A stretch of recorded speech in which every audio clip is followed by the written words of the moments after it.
ஆண்டவராகிய இயேசு கிறிஸ்துவின் இனிய நாமத்தில் உங்கள் அனைவரையும் அன்போடு கூட வாழ்த்துகிறேன். அன்பானவர்களே, ஆண்டவருடைய மிகுந்த கிருபையினால் கர்த்தர் நம்மை கடந்த 3 மாதங்கள் அற்புதமாய், என்ன சொல்லப்போனால் கண்மணி போல நம்மை பாதுகாத்திருக்கிறார். அவருக்கே எல்லா துதியும் கனமும் மகிமையும் உண்டாவதாக. இந்த 2025ஆம் ஆண்டிலே 90 நாட்களை முடித்து 91வது நாளுக்குள்ளாய் நாம் பிரவேசித்திருக்கிறோம். அதாவது 4வது மாதத்திற்குள்ளாய் பிரவேசித்திருக்கிறோம். கர்த்தர் இந்த மாதத்தையும் நமக்கு ஆசீர்வாதமாய் மாற்றி தந்து நம்மோடு கூட இருந்து நம்மை காப்பாற்றி வழி நடத்துவாராக. ஒரு நிமிடம் நம்மை 3 மாதங்கள் பாதுகாத்த கர்த்தருக்கு நன்றி சொல்லி நாம் ஸ்தோத்திர ஜெபத்தை ஏறெடுப்போமா?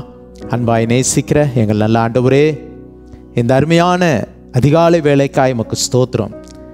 கடந்த 3 மாதங்கள் எங்களை கண்மணியை போல பாதுகாத்து ஆண்டவரே, ஒரு குறையும் இல்லாமல் எங்களுக்கு ஜீவன், சுகம், பலன் எல்லாவற்றையும் தந்து எங்களுடைய கைகளின் பிரயாசங்களை ஆசீர்வதித்து எங்களுக்கு நல்ல உணவை கொடுத்து, நல்ல சுகத்தை கொடுத்து, பாதுகாப்பை கொடுத்து எங்களை வழிநடத்துவதற்காக நாங்கள் உமக்கு நன்றி செலுத்துகிறோம்.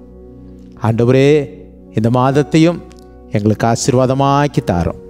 ஆசீர்வாதமான மழை இந்த ஆண்டு முழுவதும் வருகிற காலங்களெல்லாம் எங்களுடைய வாழ்க்கையில் எப்பொழுதும் பொழிந்தருள்வதாக, சமாதானத்தினால் நிரப்பியருள்வீராக. தொடர்ந்து நீர் எங்களோடு கூட இடைப்படும். இயேசுவின் நாமத்தில் ஜெபம் கேளும் பிதாவே, ஆமென்.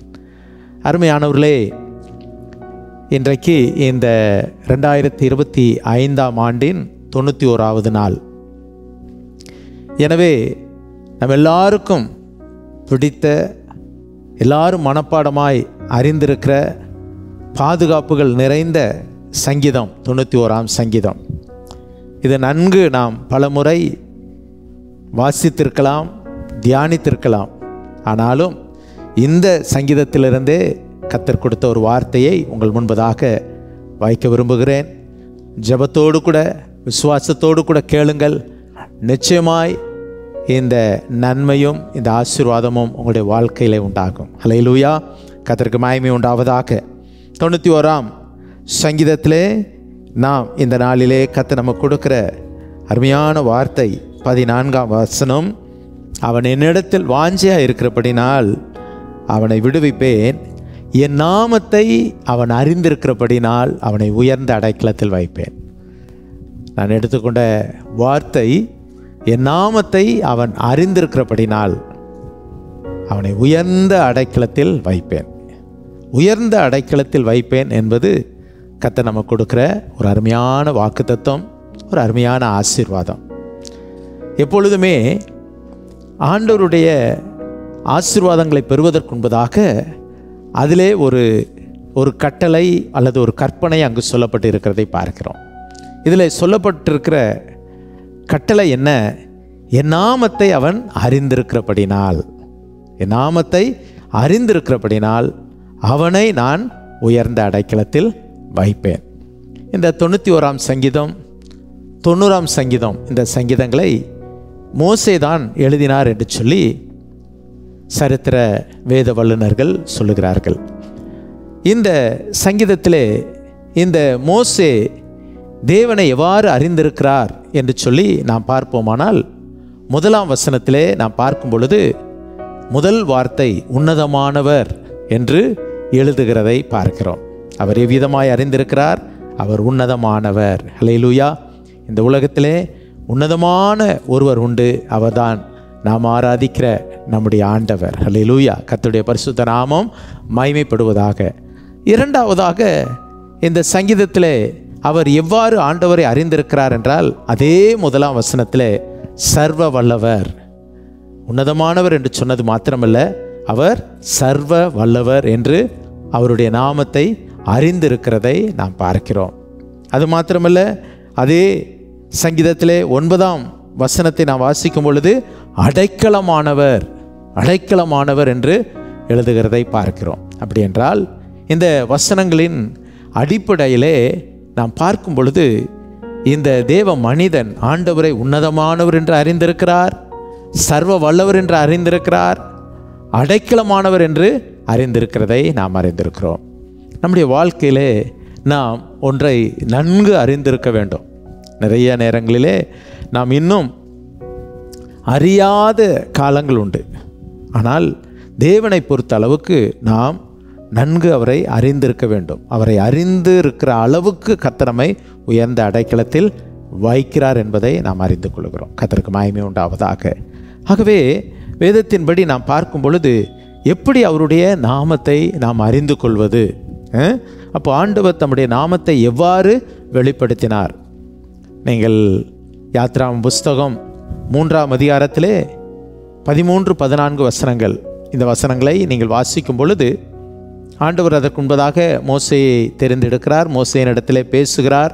400 வருடங்கள் அடிமையாய் வாழ்ந்து கொண்டிருந்த இந்த இஸ்ரவேல் மக்களை நான் மீட்டு அவர்களை பாலும் தேனும் ஓடுகிற நீ நடாத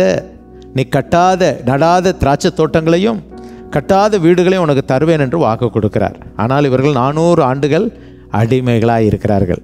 இங்கே இந்த வாக்குறுதியை சொல்லும் பொழுது ஆண்டவர் மோசேயின் இடத்தில் தான் இதை சொல்லுகிறார். இதை சொன்ன உடனே அந்த மோசே சொல்லுகிறார், ஆண்டவரே இவைகள் எல்லாவற்றையும் நீர் சொல்லுகிறீர், அந்த இஸ்ரவேல் மக்களிடத்தில் போய் உம்முடைய நாமம் என்ன என்று கேட்டால் நான் என்ன சொல்வது என்று கேட்கிறார். அப்பொழுது ஆண்டவர் மோசேயை பார்த்து யாத்ரா 3ஆம் அதிகாரம் 13-14 வசனங்களை நீங்கள் வாசித்தால், என்னுடைய நாமத்தை நீ கேட்கிறாயே, என்னுடைய நாமம் என்ன தெரியுமா? இருக்கிறவராகவே இருக்கிறேன். ஹல்லேலூயா! எவ்வளோ அருமையான வார்த்தை. ஐ ஆம் தட் ஐ ஆம். நான் இருக்கிறவராகவே இருக்கிறேன்.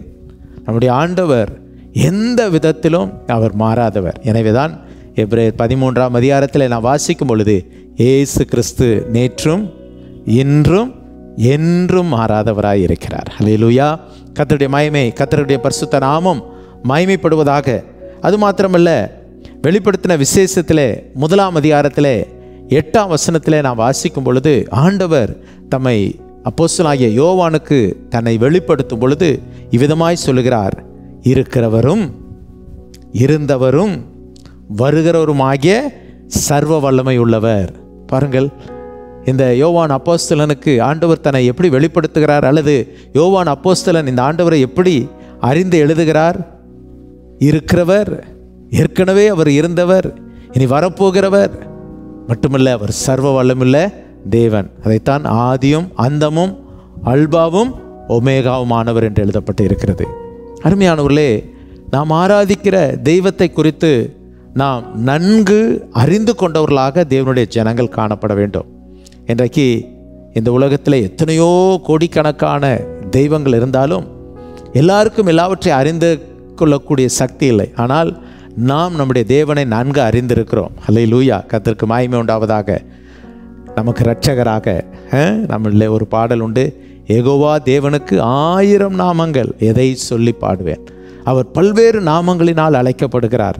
நம்முடைய தேவைகளை சந்திக்கும் பொழுது அவர் யெகோவா ஈரே என்ற நாமத்தில் அழைக்கப்படுகிறார். நம்முடைய வாழ்க்கையில் ஒரு வெற்றி வரும் பொழுது யெகோவா நிசி என்ற நாமத்தில் அழைக்கப்படுகிறார். நமக்கு ஒரு பெரிய சுகத்தை தரும்போது யெகோவா ரஃபா என்ற நாமத்தில் அழைக்கப்படுகிறார். ஆண்டவரை நாம் எவ்வளவோ நாமங்களை சொல்லி நாம் அவரை துதிக்கலாம், ஆராதிக்கலாம். அவருடைய நாமத்தை நாம் அறிந்தவர்கள். சும்மா ஏதோ இயேசுவும் ஒருவர் அப்படி அல்ல, அவரை நாம் அவ்வளவு அறிந்திருக்கிறோம். கர்த்தருக்கு மகிமை உண்டாவதாக. அந்த நாமம் நமக்கு மிகுந்த அடைக்கலாம். கர்த்தரின் நாமம் பலத்த துருகம் என்று எழுதப்பட்டு இருக்கிறது. நீதிமான் அதற்குள் ஓடி சுகமாயிருப்பான். எவ்வளோ அருமையான வார்த்தை. இந்த நாமத்திற்குள் ஒரு மனிதன் வரும்பொழுது, இயேசு என்னும் நாமத்தை தன்னுடைய வாழ்க்கையில் ஏற்றுக்கொள்ளும் பொழுது, அது யாராக இருந்தாலும் இயேசுவே என்னை காப்பாற்றும், இயேசுவே என்னை விடுவையும் என்று சொல்லும் பொழுது, அந்த நாமத்திற்குள் அந்த மனிதன் வரும்பொழுது அவனுக்கு ஒரு சுக வாழ்வை கர்த்தர் கட்டளையிடுகிறார். பாருங்கள், இந்த மோசே தேவனுடைய நாமத்தை இவ்விதமாய் அவர் நன்கு அறிந்திருந்தபடினால், அதை அவர் அறிந்து உணர்ந்தபடினால் என்ன நடந்தது? அதே அந்த பகுதியில் நான் வாசிக்கும் பொழுது கிட்டத்தட்ட 400 ஆண்டுகள் அடிமைகளாய் வாழ்ந்த அந்த மக்கள் விடுவிக்கப்பட்டார்கள். விடுவிக்கப்பட்டது மாத்திரமல்ல, அவர்கள் உயர்ந்த அடைக்கலம் என்று சொல்லப்படுகிற அந்த நாட்களில் என்ன அவர்கள் அடிமைகளாய் வாழ்ந்த மக்களுக்கு நடாத திராட்சை தோட்டங்கள், நடாத வயல்வெளிகள், கட்டாத வீடுகள், இன்னும் பாலும் தேனும் ஓடுகிற அந்த அருமையான கானான் தேசத்தை கர்த்தர் அவர்களுக்கு கொடுத்து உயர்ந்த அடைக்கலத்திலே அந்த இஸ்ரவேல் மக்களை கொண்டு போய் வைத்தார். எவ்வளோ அருமையான தேவன். ஹல்லேலூயா. இன்றைக்கும் இந்த நாமத்தை நீங்கள் சரியாய் அறிந்து இருப்பீர்களானால், அந்த தேவனுடைய நாமத்தை அறிந்தது மாத்திரமல்ல, அவரை அறிந்தவர்கள் தொழுது கொள்ள வேண்டும். அவரை உண்மையாய் நாம் அவரை நேசித்து நாம் அவரை தொழுது கொள்ளும் பொழுது, நான் இன்றைக்கு ஒன்றை சொல்லுகிறேன், நீங்கள் எப்படிப்பட்ட அடிமைத்தனத்தில் இருந்தாலும் சரி, எப்படிப்பட்ட நெருக்கங்களில் இருந்தாலும் சரி, அவைகள் எல்லாவற்றிலிருந்தும் கர்த்தர் உங்களை விடுவித்து ஆண்டவர் உங்களை உயர்ந்த அடைக்கலத்திலே கொண்டு போய் வைப்பார். ஹல்லேலூயா. எத்தனை பேர் விசுவாசிக்கிறீங்க? நாம் விசுவாசிக்கணும். தேவனுடைய வார்த்தைகளை நாம் அப்படியே விசுவாசிக்க வேண்டியது அவசியமாக இருக்கிறது. ஆகவே அந்த மோசே தேவனுடைய நாமத்தை நன்கு அறிந்திருந்தார். கர்த்தர் மோசையோடு கூட அந்த எல்லா ஜனங்களை அந்த அடிமைத்தனத்திலிருந்து மீட்டு அவர்களை ஒரு நல்ல கானான் தேசத்திற்கு கொண்டு போனார். இரண்டாவதாக நாம் வேதத்தில் வாசிக்கும் பொழுது தானியேலின் புஸ்தகம் 3ஆம் அதிகாரத்திலே இங்கு சாத்ராக், மேசாக், ஆபத்நேகோ இவர்கள் தேவனை எவ்விதமாய் அறிந்திருந்தார்கள் என்றால், எங்கள் தேவன் எங்களை தப்புவிக்க வல்லவர். அங்கு ராஜா ஒரு பெரிய கட்டளை கொடுக்கிறான். பெரிய பொற்சிலையை வைத்து இதை வணங்காதவன் எரிகிற அக்கினி சூளையிலே தள்ளப்படுவான். அப்பொழுது அவர்கள் சொல்லுகிறார்கள், எங்கள் தேவனை நான் எப்படி அறிந்திருக்கிறேன் தெரியுமா? எங்களை தப்புவிக்க வல்லவர். ஹல்லேலூயா. அப்படியே அவர் எங்களை தப்புவிக்க போனாலும் நீ நிறுத்தின சிலையை நான் வணங்க மாட்டேன், நான் ஆண்டவர் ஒருவரை மாத்திரம்தான் நான் வணங்குவேன் எல்லா சூழ்நிலைகளிலும் என்று சொல்லி அவர்கள் ஒரு நல்ல முடிவு எடுத்தார்கள். அதனுடைய விளைவு என்ன அப்படி என்று பார்த்தால், நீங்கள் உண்மையாகவே ஆச்சரியப்படுவீர்கள். தேவனுடைய நாமத்தை நாம் சரியாய் அறிந்து கொள்ளும் பொழுது, என்னை தப்புவிக்க வல்லவர் என்று நீங்கள் அறிந்து கொள்ளும் பொழுது, ஒவ்வொரு காரியத்தினுடைய முடிவு உயர்ந்த அடைக்கலம். இந்த இடத்திலே அவர்கள் உயர்ந்த அடைக்கலம் என்று சொல்லப்படுகிறதை நாம் பார்ப்போமானால், தானியேலின் புஸ்தகம் 3ஆம் அதிகாரத்திலே 28, 29, 30 வசனங்களை நான் வாசிக்கிறேன். பாருங்கள். அப்பொழுது நேபுகாத் நேச்சார் வசனித்து, சாத்ராக், மேசாக், ஆபத்நேகோ என்பவர்களுடைய தேவனுக்கு ஸ்தோத்திரம், அவர்கள் தங்களுடைய தேவனை தவிர வேறொரு தேவனையும் சேவித்து பணியாமல் அவரையே நம்பி ராஜாவின் கட்டளையை தள்ளி தங்கள் சரீரங்களை ஒப்பு கொடுத்ததினால் அவர் தமது தூதனை அனுப்பி தமது தாசரை விடுவித்தார். ஆதலால் சாத்ராக், மேசாக், ஆபத்நேகோ என்பவருடைய தேவனுக்கு விரோதமாய் தூஷண வார்த்தையை சொல்லுகிற எந்த ஜனத்தானும், எந்த ஜாதியானும், எந்த பாஷைக்காரனும் துண்டித்து போட கடவன், அவன் வீடு எருக்களமாக்கப்படும் என்னாலே என்று தீர்மானிக்கப்படுகிறது.